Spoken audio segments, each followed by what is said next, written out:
Naranasan mo na bang may nasabi ka na lang bigla at agad mong hiniling na maibalik ang oras? Lahat tayo'y nakaranas na niyan, yung sandaling parang palaso ang mga salitang binitiwan mo na hindi mo na mababawi. Pero isipin mo ito, paano kung kaya mong paghusayin ang iyong pananalita hanggang sa bawat salitang lumalabas sa iyong bibig ay sumasalamin sa karunungan, hinahon at panloob na lakas? Iyan mismo ang tatalakayin natin ngayon. 6 na bagay na hindi kailanman sinasabi ng isang matalinong tao. Lahat ay hango sa walang kupas na pilosopiya ng Stoicism. Itinuturo ng Stoicism na ang mga salita ay hindi basta tunog lang. Ito'y mga refleksyon ng iyong talino at mga pinahahalagahan sa buhay. Mula sa pag-iwas sa walang saysay na pagmamayabang hanggang sa pagtanggap sa kapangyarihan ng katahimikan, ang mga gawin na ito ay hindi lang huhubog sa paraan ng iyong pakikipag-usap, kundi pati na rin sa kung sino ka bilang tao. At ang pinakamaganda pa rito, sa pagtatapos ng video na ito, magkakaroon ka ng praktikal na kaalamang agad mong magagamit para maiangat ang kalidad ng iyong pananalita, maging sa trabaho, sa pakikitungo sa mga kaibigan, o kahit sa tahimik mong usapan sa iyong sarili. Kaya't humanda ka. Hindi lang ito tungkol sa kung ano ang sinasabi mo, kundi kung paano ang mga salita mo ay humuhubog sa kung sino ka talaga. Huwag mong palalampasin ito. Tayo'y sasabak sa isang paglalakbay na magbabago sa iyong pag-unawa sa tunay na kapangyarihan ng pananalita. Una, iwasan ang pagyayabang tungkol sa kaalaman. Nakaengkwentro ka na ba ng taong hindi mapigilan ang sarili sa pagkukuwento tungkol sa lahat ng alam nila at mga naabot sa buhay? Lagi nilang binabanggit ang mga natutunan nila, mga librong nabasa at karanasan sa buhay. Sa simula nakakabilib, pero habang tumatagal, ang paghanga ay napapalitan ng paglayo, hindi dahil wala silang saysay, kundi dahil sa paraan ng kanilang pagbabahagi na tila minamaliit ang iba. Sa pilosopiyang Stoic, binibigyang diin na ang tunay na karunungan ay hindi kailangang ipagmalaki. Isinulat ni Marcus Aurelius, hindi ipinagmamayabang ng kalikasan ang mga nililikha nito, kaya tayo rin ay hindi dapat magmalaki sa ating karunungan. Hindi lang ito simpleng payo, isa itong paraan ng pamumuhay. Hayaan mong ikwento ko ito sa isang halimbawa. May kakilala akong si John, isang eksperto sa larangan ng teknolohiya. Sa bawat meeting o pagtitipon, palaging gusto ni John na siya ang pinakamatalino sa silid. Ikinukwento niya ang malalaking proyektong nahawakan niya, mga komplikadong teknolohiyang pinag-aralan niya, at maging ang mga parangal na natanggap niya. Sa una, humanga sa kanya ang mga tao. Ngunit habang tumatagal, tila nagiging isang personal na palabas ang bawat usapan. Hanggang isang araw may kasamahan siyang nagsabi ng diretsahan na bagamat kahanga-hanga ang kanyang kaalaman, ang paraan ng kanyang pagbabahagi ay naglalayo sa mga tao. Naging turning point iyon para kay John. Napagtanto niya na sa kagustuhang humanga ang iba, hindi niya namamalayang inilalayo niya ang sarili sa kanila. Isa itong karaniwang pagkakamaling ginagawa ng marami. Kaya bago mo ibahagi ang iyong kaalaman o tagumpay, itanong mo muna sa sarili mo, bakit ko ito sinasabi? Kung layunin mong makatulong o makapag-ambag sa usapan, mainam. Pero kung ang motibo ay paghanga o papuri, baka kailangang pag-isipan muli. Kapag nagyayabang ka, hindi mo lang binabawasan ang halaga ng iyong mga salita. Gumagawa ka rin ng di nakikitang pader sa pagitan mo at ng iba. Sa halip na magbigay inspirasyon, maaring makaramdam sila ng paghuhusga o pagiging mas mababa kaysa sa iyo. May alok na solusyon ang pilosopiyang Stoic. Una, hayaang ang gawa mo ang magsalita para sa iyo. Kapag tunay ang iyong kaalaman, lilitaw ito sa kung paano ka kumikilos at lumulutas ng problema. Ikalawa, magsanay ng kababaang loob. Hindi ibig sabihin ito na maliitin mo ang sarili mo, kundi bigyan mo ng pagkakataon ang iba na madiskubre ang halaga mo sa pamamagitan ng karanasan. Panghuli, makinig. Sa pakikinig, hindi ka lang natututo. Nagpapakita ka rin ng respeto at bumubuo ng mas malalim na koneksyon. Para sa mga Stoic, ang pakikinig ay isang anyo ng katahimikan na may kapangyarihan. Hindi kakulangan sa kaalaman ng katahimikan. Isa itong palatandaan ng kumpiyansa at tunay na pag-unawa. Unti-unti natutunan ni John ang aral na ito. Nagsimula siyang mas makinig at mas makibahagi ng may kababaang loob. Hindi na niya sinusubukang maging bida sa bawat usapan. Sa halip, naging bukas siya sa mga ideya ng iba. Kalaunan, mas hinanap siya ng mga tao, hindi lang dahil sa talino niya, kundi dahil sa katapatan at diwang mapagkaisa na dala niya. Pinatunayan niyang ang kaalaman ay hindi upang ipagmalaki, kundi ibahagi sa paraang nagpapalago sa buong komunidad. Ang pag-iwas sa pagyayabang ay hindi nangangahulugang itinatago mo ang iyong kaalaman, kundi ipinapahayag mo ito sa paraang may respeto at koneksyon. Tinuturo ng Stoicism na ang mga salita mo ay refleksyon ng iyong pagkatao. Kapag pinili mong maging mapagpakumbaba sa halip na mayabang, pinayayaman mo hindi lang ang sarili mo, kundi pati na rin ang buhay ng mga taong nakapaligid sa iyo. Kaya tanungin mo ang sarili mo. Pangalawa, huwag basta-basta isantabi ang opinyon ng iba. Naranasan mo na bang hindi pinakinggan sa isang pag-uusap na tila balewala ang opinyon mo kahit hindi mo pa ito lubos na naipaliwanag? Masakit ang ganong pakiramdam. Parang lahat ng pinag-isipan at pinaghirapan mo ay agad na winaglit. Ang mas masakit pa, nagsisimula ka ng pagdudahan ng sarili mo. Wala bang halaga ang sinasabi ko? Kilala ko ang pakiramdam na yan dahil minsan ako mismo ang naging dahilan nito. Sa mga unang taon ng pagiging leader ko sa trabaho, kumpiyansa ako sa bilis ng aking pagdedesisyon. Sa isang pulong, may iminungkahing ideya ang isa kong katrabaho para mapabuti ang workflow namin. Hindi man lang ako nagdalawang isip, agad ko itong pinutol at tinawag na hindi praktikal. Ang akala ko nakakatipid kami ng oras. Hindi ko napansin ang katahimikan na sumunod, ang mga nag-aalanganing tingin, at ang paglamig ng diskusyon. Pagkatapos ng meeting, isang mapagkakatiwala ang kasamahan ng mahinahong nagsabi, "Siguro mas mainam kung pinakinggan mo muna." Tumama iyon sa akin parang isang malakas na hampas ng katotohanan. Hindi lang pala ako nawala ng isang magandang ideya, kundi nakalikha rin ako ng kulturang nag-aatubiling magsalita. Tinuturo ng Stoicism na ang tunay na karunungan ay nagmumula sa pagiging bukas, hindi sa kayabangan. Isinulat ni Marcus Aurelius, hindi mo matututuhan ang isang bagay na sa tingin mo'y alam mo na. Kapag agad mong tinatanggihan ang ideya ng iba nang hindi man lang pinapakinggan, hindi mo lang isinara ang pinto ng pagkamalikhain, sinira mo rin ang tiwala at koneksyon. Hindi lang ideya ang nawawala rito, kundi pati ang bisa ng iyong pamumuno. Mula sa karanasang iyon, binago ko ang paraan ng pakikitungo sa mga usapan. Sa mga sumunod na pulong, pinapaalala ko sa sarili ko, ang pakikinig ay hindi nangangahulugang pagsang-ayon. Ang pakikinig ay anyo ng respeto at pagbubukas ng sarili sa bagong pagkatuto. Kahit pa sa unang tingin, ay mukhang hindi praktikal ang ideya.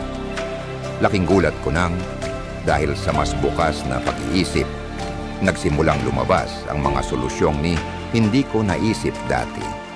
Narito ang isang pagbabago sa pananaw na pwede mong subukan. Sa halip na tanungin ang sarili kung paano sasalungatin ang ideya, itanong mo, ano ang matututuhan ko rito? Kahit ang mga tila sablay na mungkahi ay maaaring maglaman ng mahalagang pananaw. At kung wala man, naiintindihan mo pa rin kung paano tumingin sa problema ang ibang tao at may halaga rin iyon. Ikalawa, magsanay ng kababaang loob. Paalala ng Stoicism, hindi tayo ang sentro ng universo. Ang pagbabasura ng opinyon ng iba ay isang anyo ng paglalagay sa sarili bilang tanging tama, na para bang ikaw lang ang may hawak ng katotohanan. Pero ang katotohanan, wala ni isang tao ang may lahat ng sagot. Ang tunay na karunungan ay nasa pagtutulungan at palitan ng mga ideya. Nang baguhin ko ang aking paglapit, ramdam ang pagbabago sa hangin tuwing may pulong kami. Nagsimula akong magtanong, hinihimok maging ang pinakamahiyain na magbahagi ng pananaw. Ang resulta, hindi lang mas magagandang ideya ang nabuo, mas naging buo rin ang tiwala at koneksyon sa grupo. Napagtanto ko, lahat ng tao sa sarili nilang paraan ay may maituturo sa akin.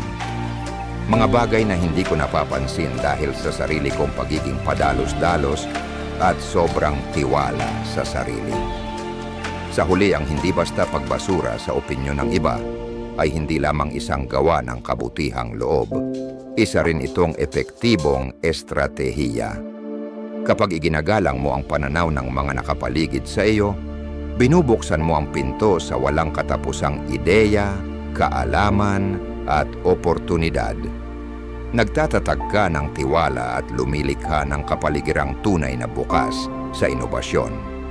Sa paniniwala ng mga Stoic, ang karunungan ay hindi tungkol sa pagpapatunay na ikaw ang tama, kundi sa pag-unawa na bawat isa ay may bit-bit na bahagi ng katotohanan. At iyon ang tunay na kahulugan ng karunungan. Pangatlo, iwasan ang pagrereklamo na walang layunin. Isipin mo si Peter, isang profesional na nasa kalagitnaan ng kanyang karera, may malawak na karanasan at maraming responsibilidad sa trabaho, pamilya at mga hamon ng buhay. Ngunit sa halip na harapin ang mga ito ng may solusyon, nakasanayan na ni Peter ang walang katapusang pagrereklamo.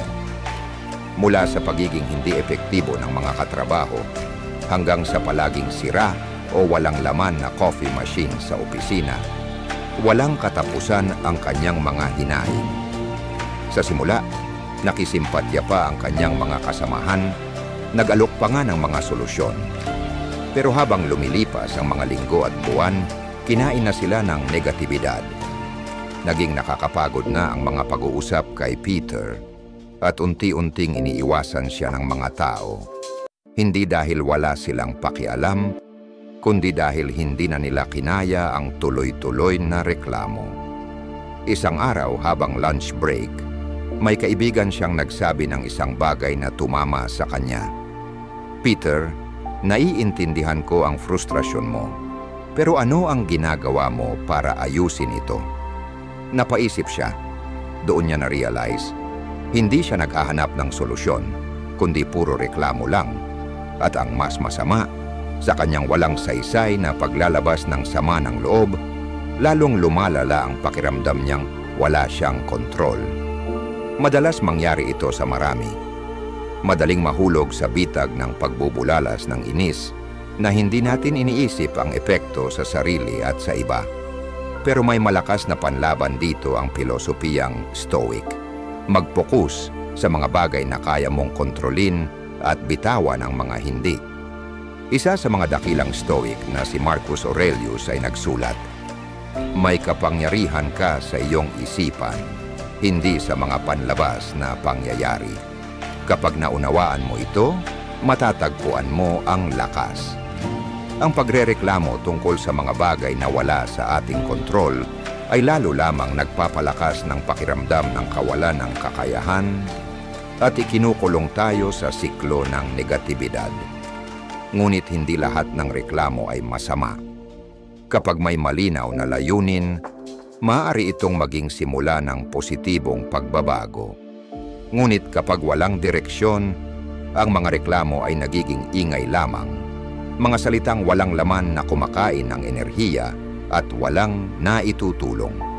Isipin mo ito, ang pagrereklamo tungkol sa traffic ay hindi nag-aalis ng traffic at ang pagrereklamo sa panahon ay hindi makapipigil sa ulan.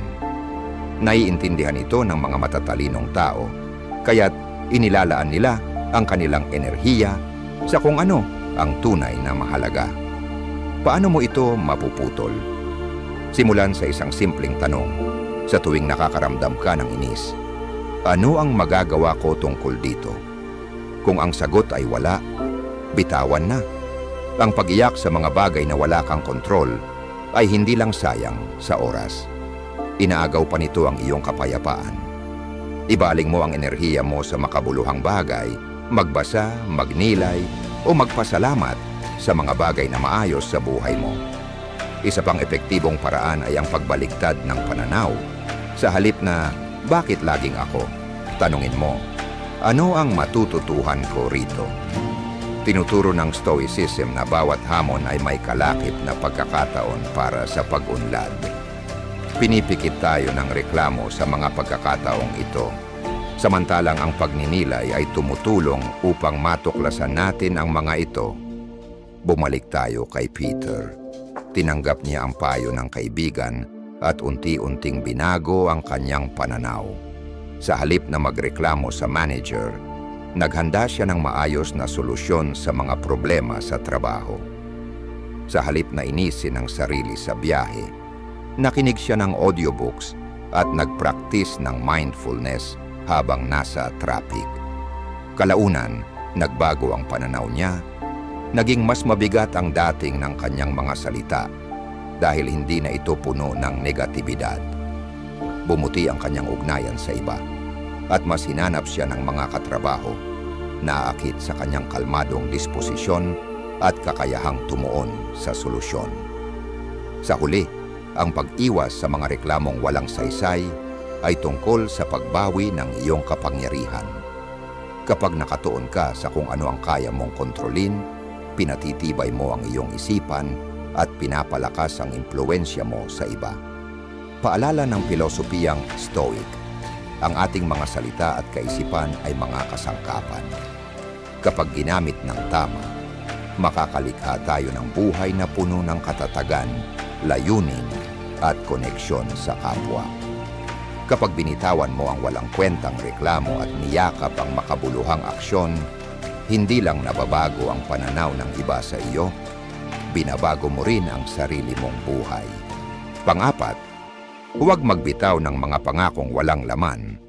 Ang mga pangako ay may kakaibang bigat sa ating buhay. Binubuo nila ang ating inaasahan, tinutulungan tayong magtiwala, at hinuhubog ang ating mga relasyon. Ngunit gaano kadalas tayong nagbibigay ng pangako ng padalos-dalos nang hindi lubos na iniisip kung kaya ba talaga nating tuparin ito? Kahit hindi sadya, ang ganitong gawi ay unti-unting nakakabawas sa ating kredibilidad at nagpapahina sa koneksyon sa ibang tao. Tinuturo ng Stoic na filosofiya na ang ating salita ay dapat kaakibat ng ating gawa. Ang integridad ay hindi nasusukat sa dami ng ating sinasabi, kundi sa pagtupad sa mga sinasabi natin.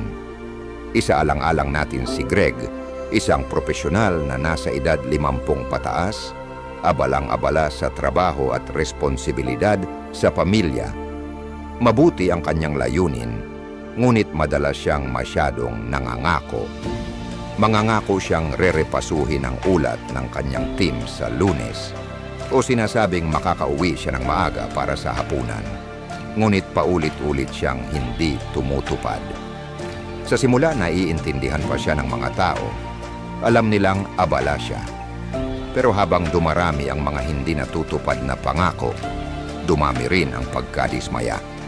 Nagsimula ng pagdudahan ng kanyang team ang kanyang mga sinasabi at ang kanyang pamilya'y napagod na sa paulit-ulit na paumanhin. Ang mga salitang dating pinaniniwalaan ngayoy may kasamang alinlangan. Isang gabi, matapos na naman siyang hindi dumalo sa isang mahalagang okasyon ng pamilya, may iniwang sulat sa mesa si Greg mula sa kanyang anak na babae. Gusto lang naman naming panindigan mo ang sinasabi mo. Tumimo ito ng malalim. Naunawaan ni Greg na kahit mabuti ang kanyang intensyon, ang kanyang mga pangakong hindi natutupad ay unti-unting sumisira sa tiwala at respeto na matagal niyang pinaghirapan. Itinatampok ng kwentong ito ang isang mahalagang prinsipyo ng Stoicism. Magsalita ng may layunin at kumilos ng may integridad. Isinulat ni Marcus Aurelius, hayaan mong ang iyong mga salita ay maging payak at totoo. Paalala ito na ang mga pangako ay hindi para lang patahimikin ang kasalukuyan. Ito ay mga kasunduang nag-uugnay sa ating salita at pagkatao. Ang pagbasag sa isang pangako, kahit hindi sinasadya, ay parang pagsusulat ng checking. Hindi mo kayang papalitan. Ang iyong kredibilidad ang nagdurusa. Paano nga ba natin maiiwasang magbitaw ng mga pangakong walang saysay habang pinananatili ang tiwala ng iba? Simulan sa simpleng hakbang. Huminto at mag-isip bago mangako. Tanungin ang sarili, may oras, lakas, at kakayahan ba akong tuparin ito? Kung hindi sigurado ang sagot, mas mabuting magtakda ng makatotohanang inaasahan kaysa mangako at mabigo. Halimbawa, sa halip na sabihing, siguradong matatapos ko ito bukas, subukang sabihing, sisikapin kong matapos ito bukas. Pero kung kakailanganin ko pa ng oras, sasabihin ko agad. Isa pang mabisang estratehiya ay ang pag-practice ng under-promising at over-delivering o ang pagbibigay ng abot-kayang pangako at minsan ay paglalampas pa sa inaasahan.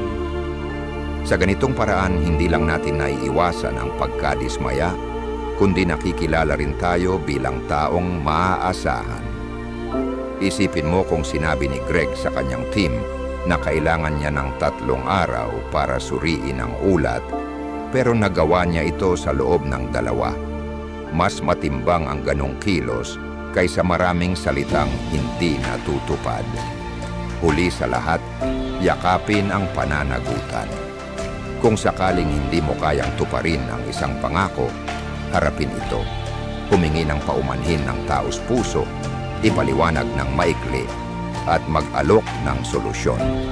Hindi lamang ito pinapaliit ang pinsala, kundi nagpapakita rin ito ng respeto sa oras at tiwala ng iba. Tinanggap ni Greg ang mga aral na ito.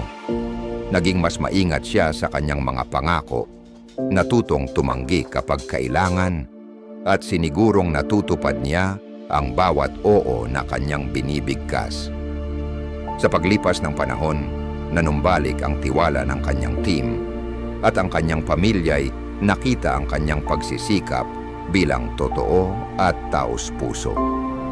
Mas higit pa roon, napansin ni Greg ang pagbabago sa kanyang sarili. Isang katahimikan ng kalooban dahil alam niyang ang kanyang mga salita ay may bigat at sinusuportahan ito ng kanyang mga gawa. Sa huli, ang pag-iwas sa mga pangakong walang laman ay hindi tungkol sa pagiging perpekto, kundi sa pagiging totoo at mapagkakatiwalaan. Tinuturo ng Stoicism na ang tunay na lakas ay nasa pamumuhay na may integridad, kung saan magkatugma ang salita at gawa. Kapag isinabuhay mo ito, hindi ka lang nakatatanggap ng respeto, kundi nakagagawa ka rin ng mas malalim at makahulugang ugnayan sa ibang tao.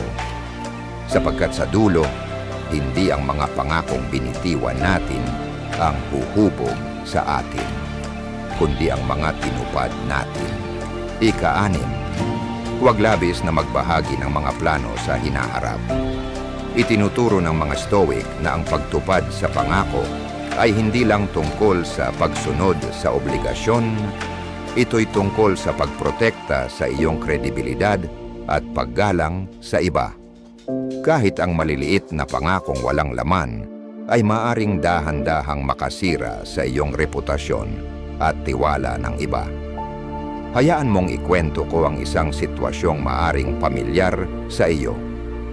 Kilalanin natin si Jim, isang profesional na nasa kalagitnaang edad, na kilala sa kanyang magiliw na ugali at ang ugaling halos palaging sumasang-ayon sa anumang pakiusap. Maging pagtulong sa kaibigang lilipat ng bahay, pagboluntaryo sa dagdag na proyekto sa trabaho, o pagdalo sa bawat aktibidad sa komunidad? Lagi ang sagot ni Jim ay, oo, kasali ako. Ngunit habang mas naging abala ang kanyang buhay, unti-unting dumami ang kanyang mga pangako at nagsimula na siyang makalimot o hindi makadalo. Isang araw inanyayahan siya ng isang malapit na kaibigan sa isang mahalagang hapunan ng pamilya. Tulad ng dati, masaya siyang pumayag. Ngunit nakalimutan niya at nag-schedule ng pulong sa trabaho sa parehong oras. Kinabukasan, sinabi ng kaibigan niya kung gaano sila nadismaya.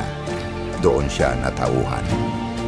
Napagtanto ni Jim na ang mga salitang binitiwan niya upang mapasaya ang iba ay unti-unting nagdudulot ng sakit. Hindi man sinasadya, naging hungkag ang kanyang mga pangako at nasisira ang mga ugnayang mahalaga sa kanya. Ipinapakita ng sitwasyong ito ang isang karaniwang bitag. Minsan ay labis tayong nangangako upang iwasan ang pagkailang o para maging kaaya-aya sa iba. Ngunit tinuturo ng mga Stoic na ang bawat salita ay dapat may layunin at tumutugma sa ating gawa. Sinabi ni Marcus Aurelius, kung hindi ito tama, huwag gawin. Kung hindi ito totoo, huwag sabihin.